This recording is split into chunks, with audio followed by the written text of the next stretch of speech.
সুপ্রভাত, ম্যাথ বইতে তোমাদের স্বাগত।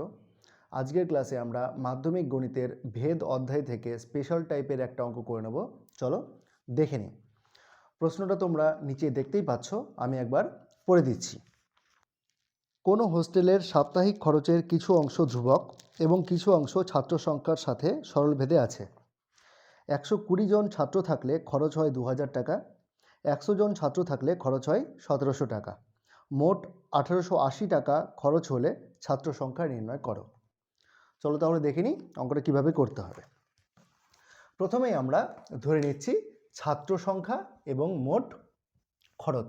ঠিক আছে, যেহেতু খরচ অর্থাৎ পয়সা, সেটাকে আমরা রুপিস হিসাবে আর দিয়ে ধরছি, এবং স্টুডেন্ট যেহেতু এস, তার জন্য আমরা ছাত্র সংখ্যাকে এস দিয়ে ধরছি। চলো দেখে নিই। ধরি মোট ছাত্র সংখ্যা সমান এস জন এবং মোট খরচ সমান আর টাকা। বুঝে গেছে? এইবার আমাদের শর্ত কি বলে দিয়েছে, যে মোট খরচের কিছু অংশ এস এর সঙ্গে সরলভেদে আছে, বাকি অংশটা কি ধ্রুবক। তাহলে ধরি R equals to K plus X, যেখানে কে ধ্রুবক এবং এক্স এই খরচটা এস এর সঙ্গে সরল ভেদে আছে।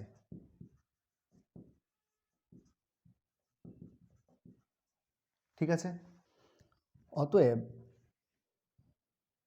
X proportional to S imply x equals to K one into S. বোঝা গেছে? ডান দিকে লিখে দেব কে ওয়ান অশূন্য ভেদ ধ্রুবক, অশূন্য ভেদ ধ্রুবক। এতটুকু তোমরা বুঝতে নিশ্চয়ই পারছো, কোনো সমস্যার কিছু নেই। এইবার দেখো, এক্সের মানটা পেলাম কে ওয়ান ইন্টু এস। ঠিক আছে, যেখানে কে ওয়ানটা অশূন্য ভেদ ধ্রুবক। তাহলে এবার শর্ত কি দেওয়া আছে দেখো, এস ইকুয়ালস টু 120 জন। আর এর মান কত সেখানে? আর এর মান হচ্ছে 2000 টাকা। ঠিক আছে, তাহলে এবার এখানে মানগুলো বসাচ্ছি।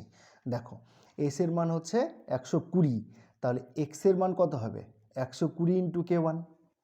তাহলে অতএব 120 K one plus K equals to 2000। এটাকে 1 নম্বর সমীকরণ দিলাম। আবার কি বলেছে দেখো, এস ইকুয়ালস টু 100 জন। তাহলে আর কত? 1700 টাকা। ঠিক আছে, তাহলে অতএব কি লেখা যাবে এখান থেকে দেখো, তাহলে এস এর জায়গায় কত বসাবো? 100। তাহলে 100 কে ওয়ান, এটার মান হচ্ছে এক্স। তাহলে কি হবে? 100 কে ওয়ান, এই যে 100 K one plus K equals to কত? আর, অর্থাৎ কত টাকা খরচ হলো? 1700 টাকা। ঠিক আছে, সরি, এখানে আর টাকাটা হবে না, এককটা হবে না, কারণ যে এটা আমরা সমীকরণ যেহেতু লিখছি, এটা হচ্ছে 2 নম্বর সমীকরণ। এবার আমরা এই দুটো সমীকরণের সমাধান করে কে ওয়ান এবং কে এর মানটা বের করব। ঠিক আছে, দেখে নাও, ডান দিকে আমরা লিখছি। তাহলে দুটো সমীকরণকে পরপর লিখে রাখছি।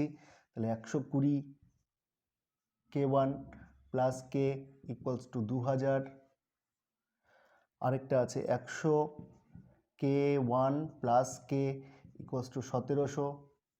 দুটোকে বিয়োগ করছি, তাহলে কি হবে? সাইন চেঞ্জ হয়ে যাবে, মাইনাস, এটাও মাইনাস হয়ে যাবে, এটাও মাইনাস হয়ে যাবে। তাহলে কি হলো দেখো, এই কে আর এই কে কাটবে, তাহলে এটা কত হলো? 20 কে ওয়ান ইকুয়ালস টু কত? দেখো, বিয়োগ করলে কত হবে? 300।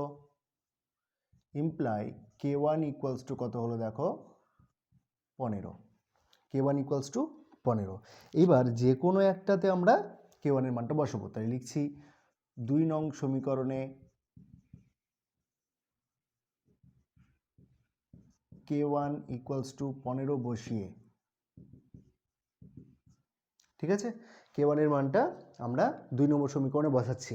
তাহলে প্রথমে আগে 2 নম্বর সমীকরণটা লিখে নিই। তাহলে 100 K1 plus K equals to 1700, এখানে এবার মান বসাচ্ছি। তাহলে 100 গুণ 15 যোগ K equals to 1700 imply K equals to 1700 বিয়োগ, দেখো এটা যোগ আছে, ওপারে গেলে কি হবে বিয়োগ, 10 115তে কত 1500, কে ইকুয়ালস টু কত 200।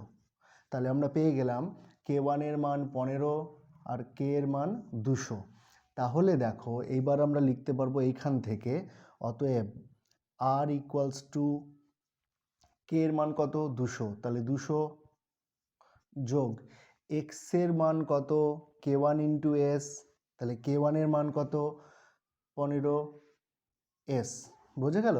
এইবার আমাদের তথ্য বলে দিয়েছে যে মোট খরচ হচ্ছে 1880 টাকা। তাহলে দেখো এস এর মান বের করতে বলেছে, অতএব আর ইকুয়ালস টু 1880 টাকা।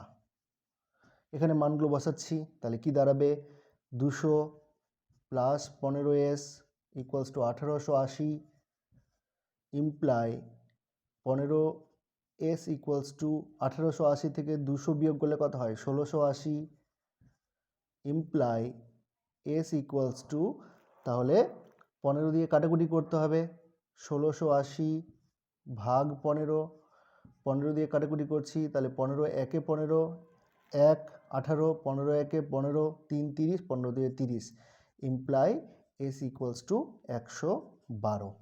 তাহলে যদি মোট খরচ 1880 টাকা হয় তবে ছাত্র সংখ্যা হবে 112 জন। বোঝা গেল? অঙ্কটা কেমন লাগলো, অঙ্কটা করার প্রসেসটা কেমন লাগলো সেটা দেখো। যদি কোথাও অসুবিধা হয় অবশ্যই কমেন্ট করে জানাও। চ্যানেলে যদি নতুন হয়ে থাকো তাহলে সাবস্ক্রাইব করে সাথে থেকো। যদি এই টাইপের কন্টেন্ট আরও বেশি পেতে যাও তাহলে কিন্তু তোমরা অবশ্যই চ্যানেলটাকে সাবস্ক্রাইব করে রাখতে পারো।